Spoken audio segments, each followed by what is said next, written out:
So sy sê vir my ek moet nou al die kroks uit die storage het gehaal het om nou skoon te maak vir die somme. Dan moet ek nou die handboots en die akboots moet ek nou terug gaan sit in die storage. Right? En dan is dit nou Birkenstock tyd en Crocs tyd. Because lately rain daar is nou verby om jou hande te dra, om jou aks te dra, my voete warm te hou. So is nou er is die Birkenstock tyd en jou Crocs tyd wat vir julle moet ek nou eers was.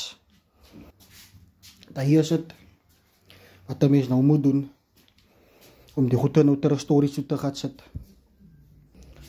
Bye bye Antes. Bye bye Ags. See you next year.